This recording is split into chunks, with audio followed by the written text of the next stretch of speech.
Bonjour à tous, bienvenue sur Medscape. Je suis le docteur Constance Thibault, oncologue médicale à l'hôpital européen Georges Pompidou à Paris.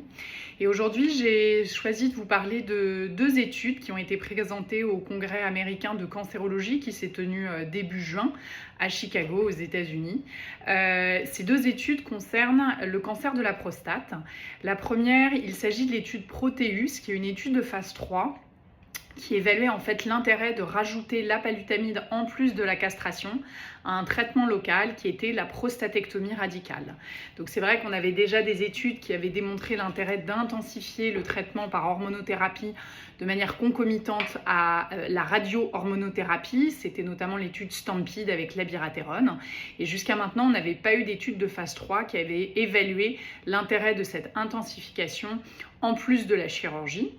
Il s'agissait d'une étude de phase 3 avec un design assez classique, avec une randomisation 1 pour 1, où les patients étaient randomisés entre chirurgie qui était précédée de 6 mois de castration, puis suivi de 6 mois de castration, donc 1 an de castration par des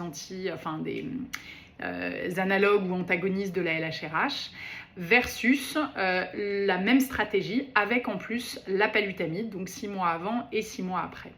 Pour être inclus, les patients devaient être considérés comme à haut risque, sachant que le critère n'était pas celui de D'Amico, c'était principalement basé sur le glisone. Le critère de jugement principal de l'étude était la survie sans métastase. À noter qu'ils ont utilisé l'imagerie métabolique, la TEP-PSMA, pour identifier justement les métastases, qui est assez nouveau, étant donné que jusqu'à maintenant, toutes les études qu'on avait utilisaient l'imagerie conventionnelle. Au final, il y a à peu près 1000 patients qui ont été randomisés dans chaque bras. Il s'agissait d'une population de patients majoritairement T2 ou moins, seulement un tiers des patients avaient une maladie T3. Et les patients N+, en imagerie conventionnelle, représentaient 12% des patients. L'étude est positive sur son critère principal qui était composite. C'était à la fois la MFS en utilisant l'imagerie métabolique avec un hazard ratio à 0,80, mais il y avait aussi une réponse histologique qui a été évaluée. Et au final, il y a un peu moins de 9% des patients dans le bras expérimental avec l'apalutamide qui ont une réponse complète histologique ou majeure, alors qu'on n'était qu'à 1% dans le bras hormonothérapie simple avec la chirurgie. Dans les critères de jugement secondaire, il n'y a pas de différence statistiquement significative sur la survie sans métastase en utilisant l'imagerie conventionnelle. Et on sait que c'est quand même ce critère de jugement-là qui est un bon surrogate marqueur de la survie globale. Donc ça va être un peu une des limites de l'étude. Pour l'instant, il n'y a bien évidemment pas de différence en termes de survie globale. Par contre, ce qui est intéressant, c'est qu'il y a quand même une différence significative en termes de temps jusqu'au traitement subséquent, qui pouvaient être soit des traitements systémiques, principalement de l'hormonothérapie, soit la réalisation notamment d'une radiothérapie, étant donné qu'on passe de 41 mois à 74 mois. Concernant la tolérance, globalement il n'y avait pas de différence majeure dans les deux bras. La principale était la survenue de rash cutanées qui était plus fréquente dans le bras apalutamide, ce qui est assez logique. Alors quoi retenir de cette étude? Il y a deux gros problèmes de mon point de vue. La première, c'est que le bras standard n'en est pas un, étant donné que le standard de traitement dans cette population de patients, c'est soit de faire une radio-hormonothérapie, soit de faire une chirurgie sans hormonothérapie. Or là, dans le bras chirurgie, il y avait une castration qui était instituée.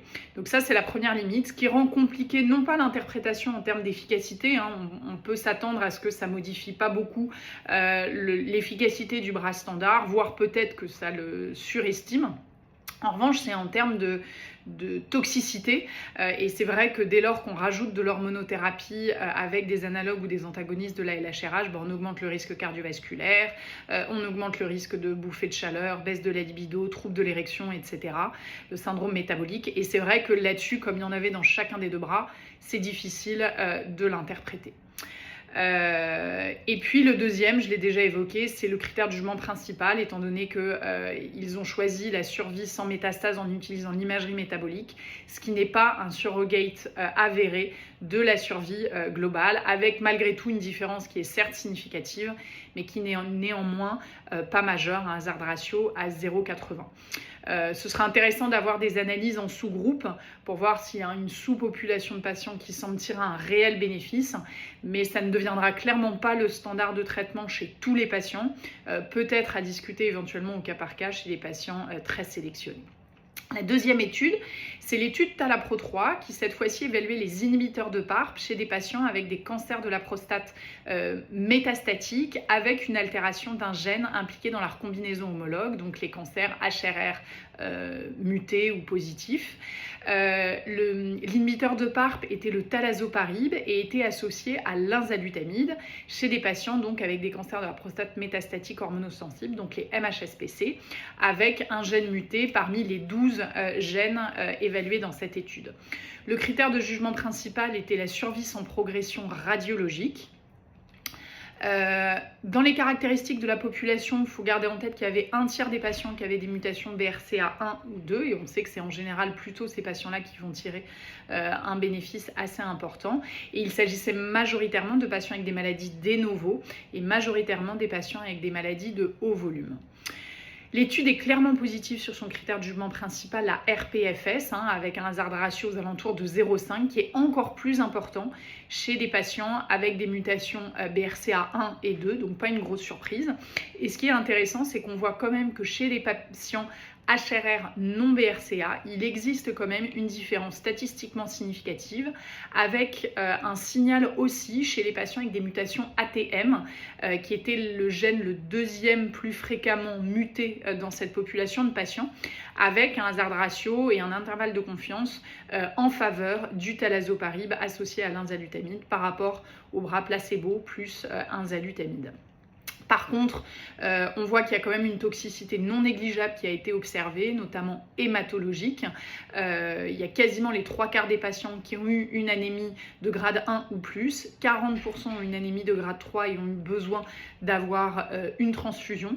Donc c'est vrai que c'est quand même à prendre en compte dès lors qu'on envisagera d'initier un inhibiteur de PARP. On n'a pas encore les données de survie globale et probablement que les instances de santé vont peut-être l'attendre. Alors l'FDA ne l'a pas attendu, mais c'est pas impossible que l'EMA souhaite peut-être avoir un peu plus de recul sur ces données-là avant d'autoriser une mise sur le marché. En tout cas, on voit bien quand même que les inhibiteurs de PARP remontent les lignes. Et il est quand même assez probable qu'un bénéfice en survie globale puisse être observé au moins chez les patients mutés BRCA. Une fois que les données seront matures, peut-être qu'on pourra avoir ces données courant 2027. Je vous dis à bientôt sur Medscape pour d'autres actualités.